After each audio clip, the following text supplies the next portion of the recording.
off, we want to thank the media, all of you folks, and our entire community. We had so many tips in this case, and they were very, very helpful. Our estimate is around 200 or so phone calls that came in. We do think the reward was a major factor to offer the reward. We're tremendously thankful to our partners who made that offer of the reward, Crime Stoppers, Sungate Kids, and Shoreline Auto Group. We very much appreciate all their help with that. We also have other partners to thank here, Colorado Bureau of Investigation and our State Division of Parole. They were very helpful. And also Parker PD, a detective in the Parker Police Department, through the composite. When you see the photo of our suspect, you'll see that they are remarkably similar, so it's an excellent job by that detective. The final thing I want to say before I turn it over to Chief McGregor is, I couldn't be more proud of my department. I wanted the detectives who worked on this case to be here today, but their lieutenant appealed to me. They worked so many long hours this past week. They worked so hard, so little sleep, and she felt it was more important they have the day off, spend time with their families. So the three of us standing here represent an army of investigators who spent the entire week in this case because it was so important to our community. So I am forever thankful to those folks. I'm very, very proud of them. And also I thank our larger law enforcement community for all the help they've done. With that, I'm going to turn it over to Chief McGregor to give you the details on where we are. I'll go over the brief timeline of how the sequence of events came together. So on Monday, October 28th at about midnight, the attempt kidnapping took place. On Tuesday, October 29th at about 10 a.m., Mr. Snorsky was taken into custody on an administrative parole hold under suspicion of committing a felony theft. Tuesday, October 29th at about 7 p.m., Mr. Snorsky's silver Mercedes-Benz with dark tinted windows was impounded from his residence. On Wednesday, October 30th at about 1 a.m., the search warrant was signed for Mr. Snorsky's residence in the 22,000 block of East Arbor Drive. On Wednesday, October 30th at about 3 a.m., the search warrant was executed at his residence. Friday, November 1st, the search warrant on Snorsky's vehicle was executed. Friday, November 1st, an arrest warrant was issued by the Arapahoe County District Court charging Mr. Snorsky with an unrelated felony case. Friday, November 1st, late in the afternoon, probable cause was developed to charge Mr. Snorsky with the first and second degree kidnapping. And Friday, November 1st, at about 10:15, the arrest warrant was signed by the Adams County, charging Mr. Snorsky with first and second degree burglary and second degree kidnapping. This is a photo of John Stanley Snorsky Jr. He's 26 years of age. What we do know about him is that he works in Aurora at a sub-stop located around 6th and Sable, and he's also a self-proclaimed artist. If you take a look at the composite drawing that was put together by the Parker detective, it was very, very close to the picture that you see here.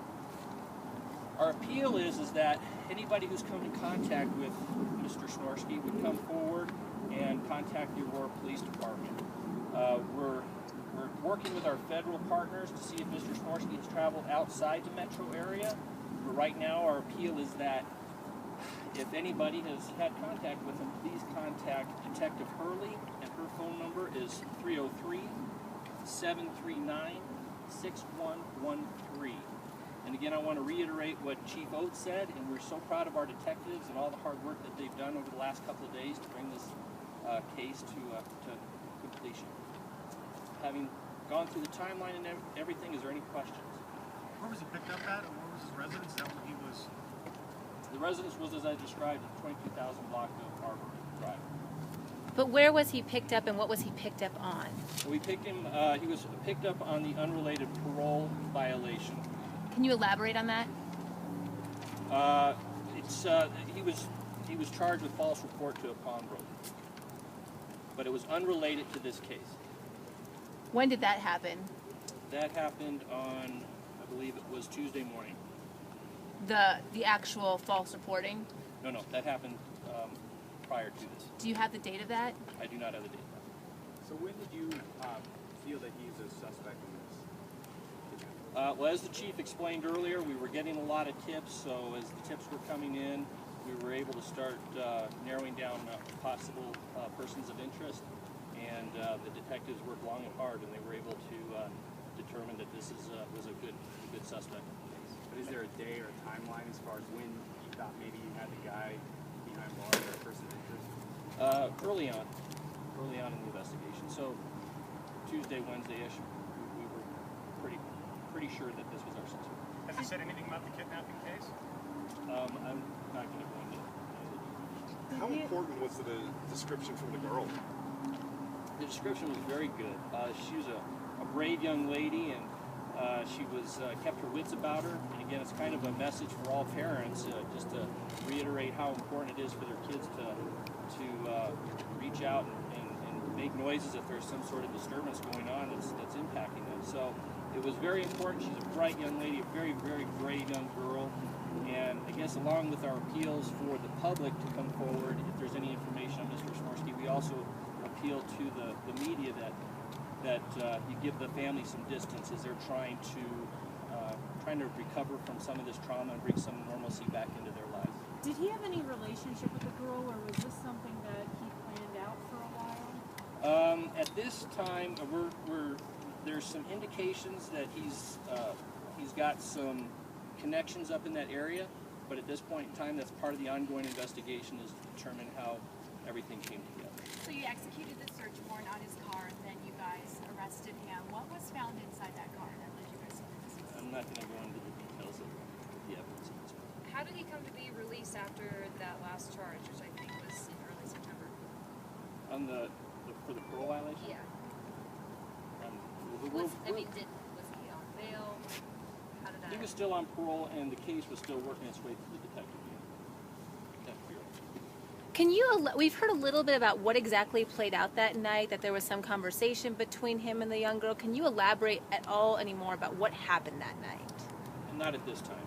Right now, we really want to put the case together, a good, strong case. The district attorney can do a good job prosecuting it. It's only fair to the young lady. Seems like he's had multiple addresses over the past 5 or 6 years. Is that part of the issue, tracking him down where he lived?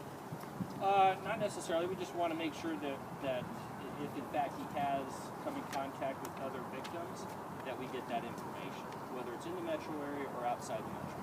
Is there a concern that he had been working with young kids or trying to engage with young children in the past? We haven't been able to determine any of that at this point. We do know he was a self-proclaimed artist. So is there a chance that there could be more cases like outside of Colorado? There could be. I mean, that's kind of our appeal, and we're trying to, like I said, our federal partners are assisting us in trying to determine whether or not he's been outside the metro area. And again, with all of your assistance, if we can get that word out, if there's other victims or other individuals that have information about Mr. Snorsky, please come forward. I'm a little confused. Was he picked up on the unrelated charge due to a tip, and then another tip and more evidence led to being able to pin him on this? Or can you explain that again?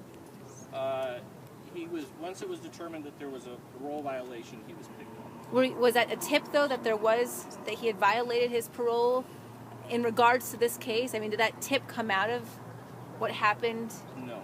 So it was coincidence that he happened to be picked up, and then he also fit the profile. Pure coincidence? We had information, and we were kind of examining everything that was going on at the time, and we were able to determine that this guy was a potential suspect. So you had information that he fit the description, and you knew that he had a parole violation that was pending. So using that parole violation as the basis, you went and picked him up on that. I'm not going to get into that much. Well, we just have to explain it to people. So. All right, let's. That's it for questioning. I'm sorry. Just want to make clear there will be court documents filed on Monday that may answer some of your additional questions. That, of course, is subject to the district attorney's review as to what might be redacted for very, very valid reasons. Okay, with regard to the prosecution. So, other than that, I think we're. Chief, just response from the family. We don't want to bother them. Now that they know this guy is at least behind bars for the time being, have they said anything to your department, to your investigators? Yeah, we're not going to discuss our dialogue with the family. All I can say is the same thing that Chief McGregor said. We're asking you to give the family some space, okay? They've been through a very traumatic week, and it's ended well. You have this predator off the streets, and whatever you can do to encourage folks who might know about him, have had any contact with him, to give us a call so we can learn more about him, that would be very helpful. You know Okay? when his first Thank you very much. quarter